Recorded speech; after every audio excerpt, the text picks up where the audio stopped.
Bonjour, bonjour Sabine. Comment Pili. ça va? Bonjour Pili, ça va? Ça va. Passe pas Bienvenue, Pili, c'est Pia. Excuse-moi. bienvenue Sabine à Presenza, bienvenue dans cet espace qu'on appelle la construction, excusez-moi, c'est difficile pour moi de parler le français, la construction du futur, non? Pour ceux que aujourd'hui voient cette interview, ne connaissent pas Sabine Rubin, elle est humaniste, siloïste, elle est appliquée dans le champ social et politique. Et par cette voie, elle se retrouve de députée dans le groupe de la France insoumise à l'Assemblée nationale française. C'est ce processus qui l'a menée à cette fonction et qu'elle inspire dans son action dans l'Assemblée et dans son territoire, non? Alors, raconte-nous, Sabine, si tu veux, un peu de ta trajectoire. C'est pas facile de le faire, mais je te demande si tu peux un peu nous raconter ton processus, toujours en résonance avec les êtres humains. Comment cette sensibilité a été éveillée en toi? De quelle manière et dans quelles circonstances elle s'est développée? Tu veux? Oui. Alors merci Pia, merci d'abord de m'inviter effectivement à faire ce travail qui n'est pas facile, parce que c'est pas facile de raconter de façon synthétique ce que l'on croit être sa trajectoire et puis d'expliquer quel a été le moteur de cette trajectoire, pourquoi j'ai fait ce que j'ai fait, pourquoi j'ai milité, pourquoi je me retrouve députée, quelle cohérence à tout ça. C'est pas facile finalement. En tout cas, j'ai fait l'effort et je me suis souvenu que très tôt, ma mère m'appelait Pygmalion. Alors Pygmalion, c'est celui qui veut changer, transformer le monde. Alors certes, il veut le transformer à son image, hein, ce qui est un peu totalitaire en effet, mais depuis, j'ai quand même un peu approfondi le sujet. Alors pour revenir à ce jeune âge, je ne saurais dire exactement ce que je voulais changer, ni pourquoi. Mais je sais avoir très tôt été sensible et révoltée par tout ce qui produisait ce que je peux appeler la négation de l'autre. La négation par la dévalorisation, la négation par la soumission, la négation par l'indifférence aussi. Et cela s'est traduit donc très vite par la révolte contre toutes les normes, les jugements, les valorisations, les classements, les comparaisons, les hiérarchies, et aussi une remise en cause des organisations qui instituent que des êtres humains valent plus que d'autres, sont supérieurs à d'autres, dictent aux autres ce qu'ils doivent faire. Autrement dit, ni je ne comprenais, ni je ne supportais qu'un être humain soit mis ou se mette au-dessus d'un autre, ou même tout simplement qu'il se considère ou soit considéré comme supérieur aux autres. Et ce qui était vrai pour un être humain, c'est devenu vrai pour un peuple ou pour une civilisation. Pourquoi en mettre une au-dessus de l'autre? Alors très vite, j'ai à mon tour, évidemment, de façon très cathartique, probablement et très violente, on en reviendra, rejeté tout ce qui ressemblait de près ou de loin à l'arbitraire de l'autorité. Et cela, j'ai rejeté les chefs, j'ai rejeté les dirigeants, bref, j'ai rejeté tout ce qui paraissait les puissants d'un moment. J'ai également remis en cause tous les systèmes de valorisation. Par exemple, pourquoi un tel gagne tant et pourquoi l'autre gagne autrement. Je m'interrogeais, comme un enfant s'interroge sur mais pourquoi les choses sont comme elles sont, qui sont injustes. Et j'ai aussi remis en cause toutes les organisations qui instituaient le fait que certains êtres humains avaient du pouvoir sur les autres. Alors bon, je résume, plus tard, je me suis donc approchée des communistes avec cet idéal d'égalité et de mise en commun de tout. Et puis, je me suis aussi approchée des anarchistes, en ce qu'ils interrogent toute forme d'autorité et de pouvoir. Mais, comme souvent, on connaît cette histoire. Dans l'un et l'autre cas, j'ai vu ce fameux hiatus entre les idéaux en termes de société et puis les comportements, le traitement humain, interpersonnel de ces personnes qui étaient porteurs d'idéaux. Ça a été vrai pour, je suppose, toutes les églises qui se sont constituées sur la base des religions, etc., etc. Oui. Alors, je me questionnais sur ce hiatus, et d'ailleurs, la veille où je rencontrais le mouvement humaniste, sur le sujet d'ailleurs de la démocratie formelle, j'avais justement demandé à un ami, mais qu'est-ce qu'il faut d'abord changer dans ce monde qui va pas, qui est injuste? Est-ce qu'il faut d'abord changer la société? qui rend l'homme mauvais, parce que, pour reprendre un peu le mythe du bon sauvage de Jean-Jacques Rousseau, qui dit que l'homme naît bon et que la société le corrompt. Ou alors il fallait changer d'abord l'être humain, mais comment ça serait possible? C'est l'œuf ou la poule, on ne peut pas. Puisque comment faire si l'être humain, justement, il est d'ores et déjà social, à peine est-il né. Et d'ailleurs, comment savoir s'il est bon, du coup? Alors, ces questions que je me posais, finalement, la pensée humaniste siloïste y répondait, proposant le changement des deux simultanément, la transformation sociale et personnelle en même temps.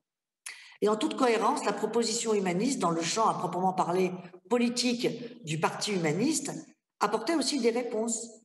Le Parti humaniste énonçait clairement la remise en cause des deux piliers de ce système intrinsèquement injuste et donc violent, qui étaient les piliers de nos sociétés. Je parle de la soi-disant belle démocratie représentative, mais qui finalement s'est transformée, qui a été défigurée comme lieu de tous les abus de pouvoir, de toutes les traditions, par les représentants que nous avions eux-mêmes élus.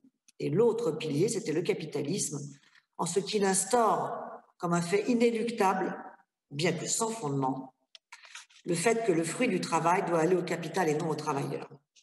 Et sur la base de ces constats, le parti avait aussi des propositions concrètes pour une réorganisation politique et économique, évidemment, qui correspondait à ce début de changement social.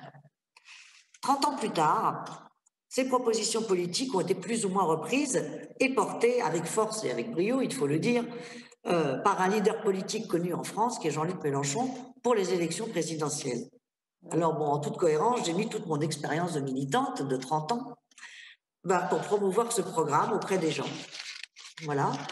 Et c'est ainsi que je me suis retrouvée députée, un peu malgré moi, parce que mon projet n'était pas de devenir députée, si c'était de soutenir un programme, de constituer des équipes autour de ce programme, comme j'avais l'habitude de le faire. Et un peu malgré moi, je me suis retrouvée non seulement députée, mais très paradoxalement députée, puisque précisément, c'était une fonction de représentation que je dénonçais. Alors, je rassure tout de suite, et j'en termine, je ne me sens représenter personne, sinon que je porte un programme qui était assez bien balisé, et donc je suis mandatée pour le faire. Voilà. Oui. C'est la Oui, réponse à la très première question. intéressant. C'est vraiment très intéressant ton processus et ta recherche de construire un monde plus juste. Mais je voudrais maintenant t'apporter à nous raconter un peu quelles sont les choses peut-être les plus intéressantes que tu as pu faire depuis que tu es député en France. Comme je viens un peu de l'expliquer, ce n'est pas tant en termes comme député que j'ai le sentiment de pouvoir faire des choses intéressantes. Hein. Oui, Je veux dire des choses qui construisent le futur. Bon, depuis cette fonction, je tente de le faire, mais c'est pas en tant que député. oui, Et c'est surtout pas en tant que député. Et il y a plusieurs raisons à cela.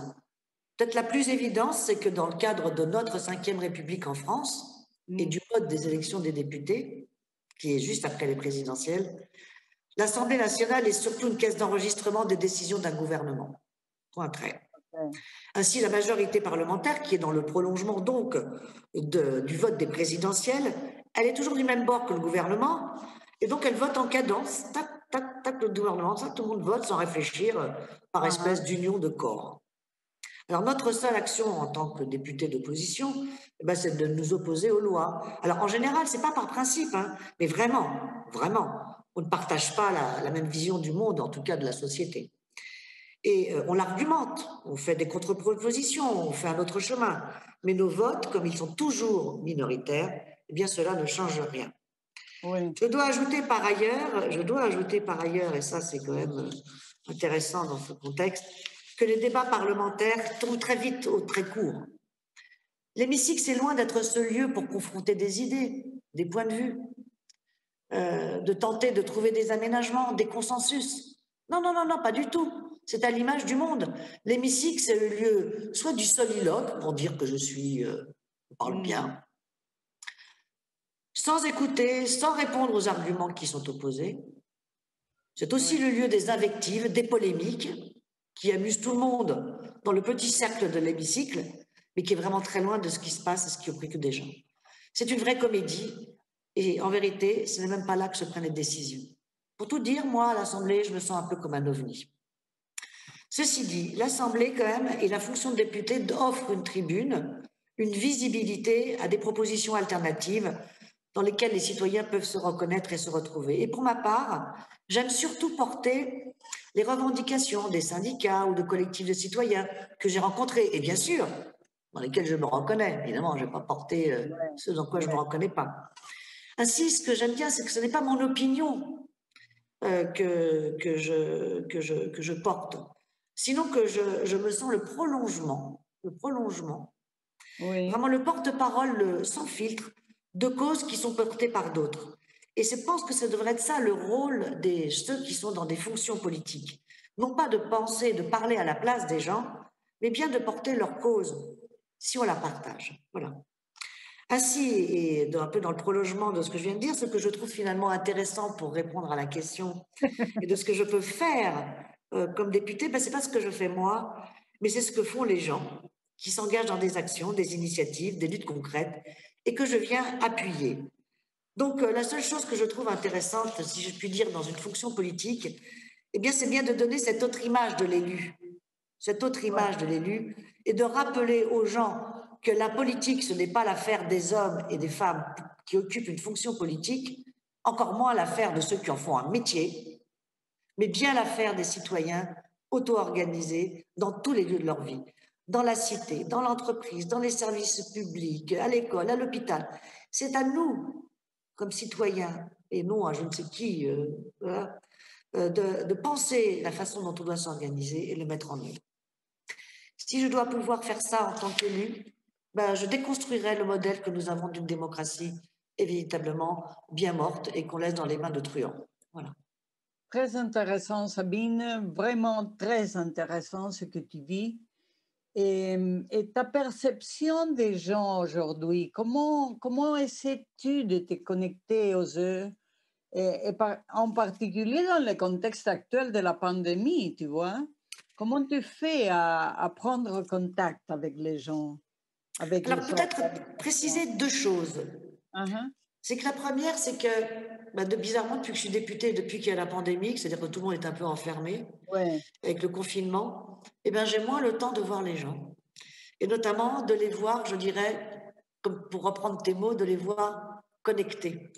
Uh-huh. Parce que le second point, c'est que justement, avant de me connecter aux gens, j'ai quand même besoin un peu de me connecter à moi-même.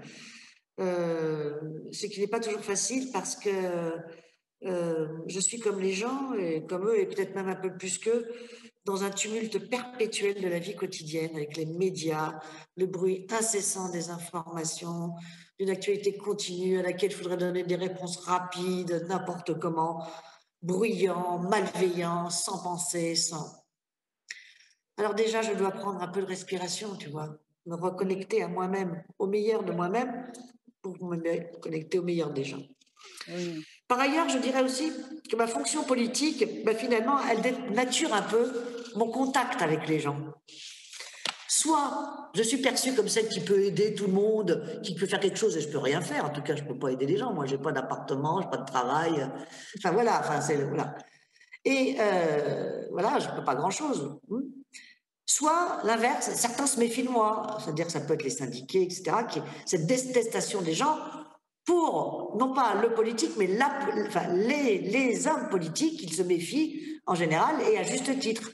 Sauf que ça me fait un peu mal au cœur de me voir un peu associée à toute cette bande-là, mais moi je ne viens pas de là, quoi. Enfin, voilà. Mais c'est un peu ce rapport. Alors, ceci dit, je rencontre bien sûr quand même beaucoup de gens, hein, beaucoup de militants, de syndicalistes, de collectifs qui sont engagés pour telle ou telle cause. Je vais à leur rencontre pendant le premier et le deuxième confinement, par exemple, je suis allée voir toutes ces gens qui s'étaient mobilisés dans des associations pour aider les plus démunis, pour fabriquer des masques, pour faire des soupes solidaires, bon bref quoi. Et je le dis, je le redis, ça je le dis et je le redis, vraiment, je constate que ces gens, par leur investissement dans des choses sociales, que ce soit une lutte, un combat ou une action humanitaire, ces gens vont relativement bien. Parce que justement, à travers la défense collective d'une cause ou le partage d'un projet solidaire, eh bien, ils ouvrent leur futur. Ça dit beaucoup sur l'être humain. Voilà. Mais il y a aussi tout ce que je ne vois pas. tous ceux que je ne vois pas. Mhm. Et comment vont-ils, ceux-là que je ne vois pas? Alors, je sais comment ils vont à travers ce que racontent les médias, mais je me méfie des médias, ou à travers les sondages. Alors, c'est vrai qu'en France, on parle beaucoup de déprime, de lassitude, et puis il y a la pauvreté qui est bien réelle. Voilà. La pauvreté matérielle, et puis probablement aussi psychologique qui finit par atteindre. Oui, Je dois dire que ça me touche particulièrement à propos des jeunes, notamment les étudiants, que l'on voit quand même chez nous, hein, c'est la 6e puissance mondiale, hein. Il y a des longs files d'attente, hein, oui, devant l'aide alimentaire. Et pire, et plus absurde encore, c'est ce qu'on leur inflige. C'est-à-dire, alors qu'ils ne risquent pas d'être gravement malades, on leur inflige malgré tout de rester enfermés chez eux. On oui. leur interdit toute vie universitaire, toute vie sociale. Et il y a un chiffre qui est terrifiant. 25% des étudiants, d'après une enquête, auraient déjà scénarisé leur suicide. On voit de Oh, quoi on parle. On parle de construire le futur. C'est une vieille comme moi qui va le construire. oh. Alors, donc, pour ne pas trop me fier aux médias, justement, bon, j'ai décidé de retourner aller voir les gens. Donc, j'ai été voir les commerçants. Je vais aller voir aussi les étudiants. Voilà, je veux dire, en synthèse, je dis que, et c'est un appel en même temps, c'est-à-dire pour aller bien, sortez, mettez-vous ensemble, rêvez ensemble, faites Oui, ensemble, quoi. Ne serait-ce que, voilà, pour reprendre de l'oxygène. Voilà. oui, oui, oui, oui.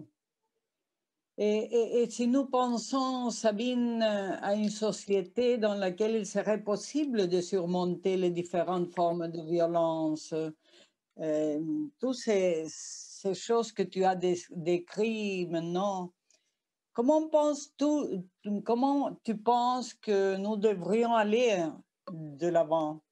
Comment devrions-nous établir des priorités? Qu'est-ce que c'est le plus important? Comment on le fait? C'est une vaste question, hein, la violence. Alors, d'abord, peut-être faut-il que je reprécise que j'ai fait mienne, hein, vraiment mienne, hein, la catégorisation des différentes formes de violence faites par Silo, hein, Mm, donc le penseur de ce oui, mouvement humaniste. Donc, il y a bien cette violence économique qui est inscrite dans le système capitaliste lui-même, enfin, comme je l'ai évoqué dès le début, voilà, avec sa oui, répartition des oui, richesses. oui, Pourquoi l'un, pourquoi pas l'autre? La violence sexuelle, notamment en défaveur des femmes, avec cette longue histoire du patriarcat, etc., et qui on voit exploser aujourd'hui. La violence religieuse, qui elle-même aussi amène tous ces fondamentalistes qui veulent imposer leur vision du monde, leur manière de croire, leur manière de pratiquer.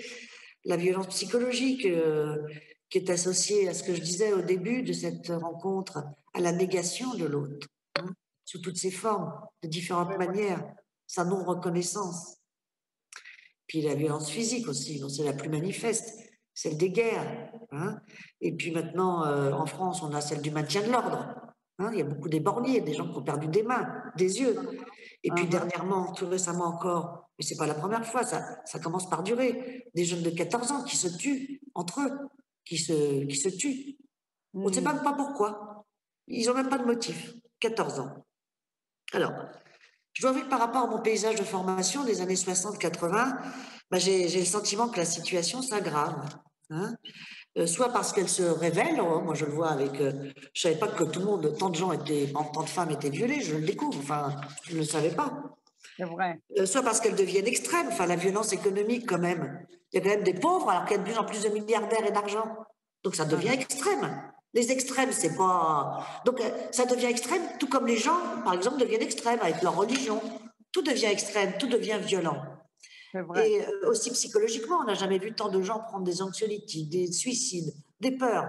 Voilà. Et je ne parle pas des guerres qui continuent d'exister, on ne les voit pas, mais on les alimente. Donc il me semble, oui, que c'est plus violent. Maintenant, comment dire en 2 minutes, je ne sais pas quoi faire ni avec quelle priorité, mais avant de dire quoi faire, etc., je pense qu'il faut, ou en tout cas je me suis efforcée d'essayer de bien comprendre ce phénomène de la violence et pourquoi il s'aggrave. Pour ma part, la violence que l'on voit s'exprimer sous toutes ses formes, elle n'est pas conjoncturelle et elle ne relève pas d'un système de causalité. Tiens, il a fait ça, donc le gouvernement ça. Voilà.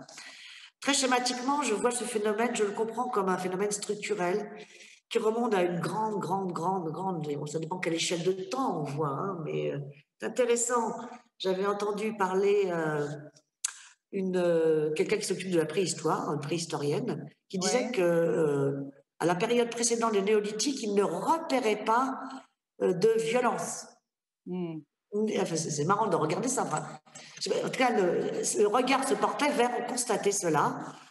Alors que les violences commenceraient avec le néolithique, et ça se comprend, c'est la période finalement euh, de l'histoire humaine où il y a l'appropriation du monde naturel avec l'agriculture, la sédentarité, mais l'appropriation aussi du monde social pour préserver ce qu'on a acquis et aussi l'appropriation de l'intention de l'autre à son profit. Enfin, c'est comme grande histoire, cette grande histoire qui sait, voilà, de cette histoire, de cette appropriation finalement de l'autre, de ce qui ne nous appartient pas, pour Ouais. nous-mêmes, que se niche probablement cette violence destructrice.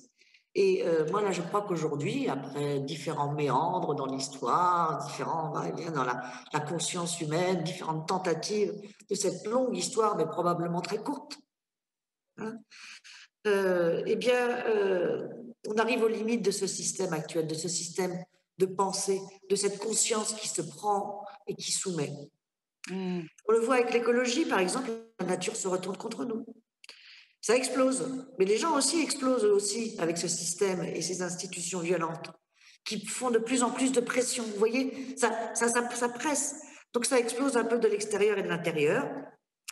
Et les gens font aussi exploser le système, hein, forcément, ils le font aussi exploser, alors, soit violemment, soit en faisant le vide et en fuyant et en allant ailleurs, chacun dans son coin, etc.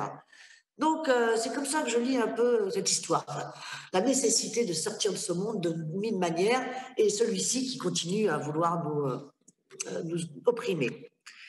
Alors, maintenant j'aimerais souligner un mot dans ta question, c'est le mot surmonter les formes de violence. Je souligne surmonter. Ouais. C'est intéressant de mentionner ce mot comme une réponse aux gens qui pensent, qui justifient que la violence fait partie de la nature humaine et Mm. qu'il en sera toujours ainsi. Et c'est vrai, l'histoire globalement, ou en tout cas en ce moment, on peut lire l'histoire qui semble être du côté de cette cette certitude provisoire, on va dire. Ouais. Mais il est un autre fait, c'est la recherche de la réponse non violente dont Luther King, Gandhi, Tolstoï et bien d'autres ont été des figures reconnues, et même si l'histoire ne leur a pas encore donné raison, ce sont tout ça des tentatives. Ouais. Voilà. Alors, je dirais que l'histoire ne leur a pas donné raison, mais le cœur des gens a dit oui. Mm. Hein, on ne se souvient pas de la même manière d'Hitler que de Martin Luther King. Hein, on ne Ouais. va pas citer les mêmes textes. On ne va pas citer Hitler. Hein, voilà. Ouais. Le cœur Ouais. des gens retient des choses. C'est une aspiration de la conscience de l'âme humaine. Et je voudrais le dire à propos, par exemple, d'un conflit qui fait beaucoup parler et qui me touche. C'est celui, par exemple, au mouvement des femmes en Israël. Il y a des femmes qui sont des mères, des sœurs, des filles qui ont vu perdre leurs enfants, leurs sœurs, et qui sont juives et palestiniennes, et qui s'organisent et font pression sur le gouvernement pour demander à organiser une paix et une concorde. Voilà, ça, Mm. ce sont des vrais gens. Parce Ouais. que pour plagier un auteur français, Jean-Paul Sartre, il dit la guerre, mais c'est toute la violence, on va dire, la guerre comme expression physique de la violence qui est moins manifeste, ce sont les puissants qui l'orchestrent et ce sont les pauvres qui la subissent et la font. Alors, je pense que les gens, les peuples, ils veulent plus subir, évidemment, cette guerre et cette violence. Voilà. Quand bien même cette ambiance les emmène à être eux-mêmes, à reproduire eux-mêmes ce système. Alors, comment s'en sortir? Bon, c'est un processus, hein, c'est un processus, mais quand même deux piliers. Ouais. Et justement, comment s'en sortir avec le thème de la non-violence? Je vois et je crois qu'il faut faire la promotion idéologique de la non-violence comme une réponse à la fois personnelle et sociale à la violence du monde. Pas la non-violence pour, comme parfois certains en parlent, comme stratégie pour ne pas perdre les siens, Non, comme mode de vie. Oui. Pas pareil. C'est pas je prends cet outil parce que sinon je vais recevoir le bâton ou je vais me faire tuer. Et donc, non, non, non, non. C'est pour ça déjà, c'est déjà important, mais c'est aussi un mode de vie. Et ça s'éduque dès le plus jeune âge. Éduquer à le plus jeune âge, je trouve que, voilà, éduquer à la non-violence, comme Ah, attitude personnelle et comme action sociale. ah, ah. Et puis, je dis que si on est au pouvoir, ce qui est un peu contradictoire, parce que l'idée n'est pas d'être au pouvoir, mais si on pouvait un jour, ceux qui se devraient, on va pas dire être au pouvoir, mais gérer notre société, ce serait d'instituer par la loi la limitation de l'appropriation de la richesse. Parce qu'il y en a, il faut bien, pour l'instant, ils sont dans les mauvaises habitudes. Il faut, comme les enfants, il faut les corriger. Hein, voilà. Il faut leur dire non, non, tu arrêtes de prendre toute la richesse pour toi et de revoir ensemble l'organisation et sociale, et politique, et économique sur la base d'une attitude non violente. Donc, les deux, peut-être les deux en même temps, de la même manière qu'on change le monde et la société, on apprend le comportement, la pensée, et de ce point de vue-là, sur cette base-là, on construit une autre organisation de la société. Voilà, voilà peut-être les deux pistes. Hein. Bon. Oui, oui, oui, je te remercie et ça me donne beaucoup d'inspiration. Ce sont des paroles très, que je ressens très bien. Et je voudrais te demander quel élément tangible ou intangible et intangible aussi pouvons-nous tirer du passé que tu parlais et du présent aussi pour construire cet avenir non violent auquel la plupart des gens aspirent et quels nouveaux, disons, piliers et matériaux devons-nous générer pour en jeter les bases. Je dirais que dans les intangibles, il y a la compréhension. Il y a la compréhension des phénomènes. Uh-huh. Si on ne comprend pas ce qui arrive, ce qui nous arrive, le connais-toi toi-même ou le connais-toi le monde, si on ne comprend pas ce phénomène, ce qui les génère, si on ne le comprend pas collectivement, comment on pourra dépasser ce qui nous arrive? C'est Comment on vrai. pourra dépasser ce qui nous arrive si on ne dit pas que la non-violence est un choix et non pas dans la nature humaine? Et comment le dire? En faisant des expériences, en expliquant. Donc je pense que la compréhension du phénomène, c'est un des intangibles. Et l'éducation, c'est un autre intangible. Voilà. Uh-huh. C'est Uh-huh. nécessaire aussi de comprendre la période actuelle, hein, comme je le disais tout à l'heure. Non pas comme un moment, tiens, anecdotique, tel gouvernement nous ennuie, non mais celui-ci c'est un vrai fou, non mais il est plus fou que le précédent, c'est sûr, dans une espèce de spirale. Voilà, c'est une spirale. Donc on doit comprendre que ça vient de plus loin et que la réponse simplement violente, ou reprendre le même pouvoir, ou faire pareil, ou singer celui d'avant en faisant mieux provisoirement, non, ça changera pas profondément les choses. Donc, il faut le comprendre profondément. Il faut aussi en sentir la nécessité. Parfois, pour illustrer mon propos de façon moins conceptuelle, j'ai l'impression que les êtres humains sont un peu comme les hamsters qui sont pris dans la roue, dans une roue. Tu vois, voilà, et qui s'accélérant les rend fous en même temps que la roue se désarticule. Tu vois, la roue, c'est un peu le système, on tourne, là, on fait ça, et pouf, à un moment donné, ça se tourne de plus en plus, ça explose. Voilà. Et je dirais que le plus drôle dans cette histoire, c'est pour te dire que j'ai même pas tellement envie de m'énerver contre nos politiques, c'est que le plus drôle dans toute cette histoire, c'est que nos dirigeants sont aussi pris dans ce système, mais qui sont tellement aveuglés qu'ils s'en rendent même pas compte. Oui, oui. Oui, on Ils l'appelle se rendent aussi. pas compte qu'ils vont exploser avec tout le reste, n'est-ce pas? Oui. Voilà, on va tous exploser. Donc, que dire? Voilà, désobéir, c'est bien, voilà. Mais j'aimerais finir quand même pour, je ne peux pas dire le que faire, mais pour avoir confiance dans le processus, ou en tout cas m'efforcer de continuer, de l'accompagner. Qu'est-ce que je peux faire d'autre? Qu'est-ce qu'on peut faire d'autre? Moi, je trouve que la période du confinement a été très riche, parce que justement, la machine s'est arrêtée. Pas pour tout le monde, évidemment, pas pour les infirmiers, etc., pas pour les profs. Au contraire, c'est par humanité qu'ils l'ont fait tenir, hein, Oui, et pas grâce au système. oui. Voilà. Et pendant que ce monde s'arrêtait, moi j'ai vu de tout, hein, on a tous vu de tout. Plus jamais ça, le monde d'après. Certains étaient perdus, d'autres ont profité pour méditer. Méditer, et ils se sont rendus compte de l'absurdité de leur vie, de ce non-sens. Bon, je vais reprendre encore une image pour exposer ce non-sens, parce que franchement, c'est bombardé tous les jours.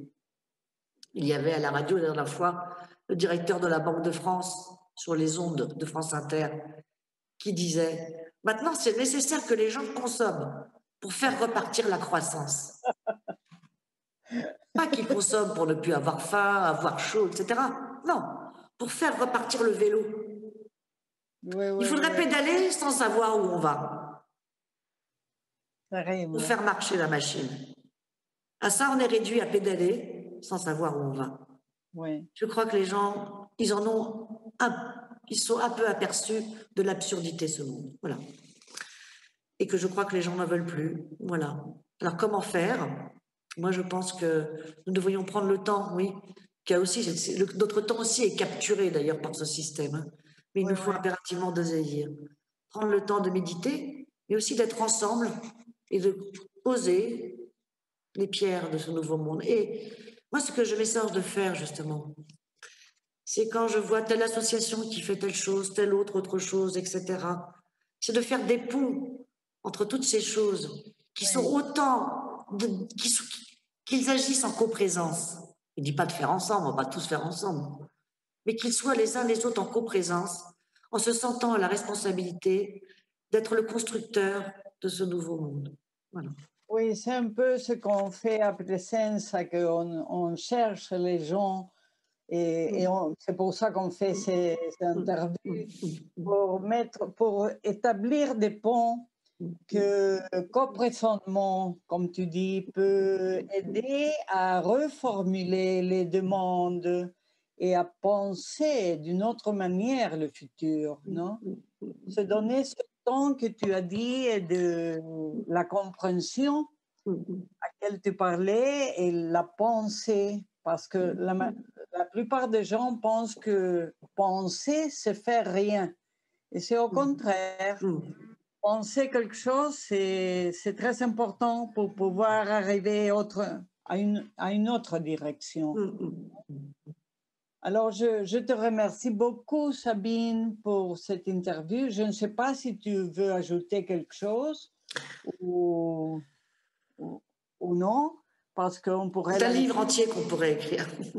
Ah oui, oui, c'est beaucoup qu'on pourrait parler. Je te remercie beaucoup parce que on cherche de faire ces ponts avec des femmes dans le mois international des droits des femmes, avec des femmes qui sont des constructrices du futur. Et on va publier cette interview dans les diverses langues, on va la traduire. Je pense que ce que tu nous as dit, nous donne beaucoup d'inspiration. Et nous te souhaitons le meilleur pour chacun de tes projets. Et nous restons à l'écoute pour le moment où tu pourras avoir besoin de nous, où on pourrait penser ensemble, on pourrait se retrouver, on pourrait donner des inspirations aux autres aussi. Oui. Merci beaucoup. N'hésitez pas à me contacter. Tant mieux si ce que je dis, ça peut inspirer d'autres.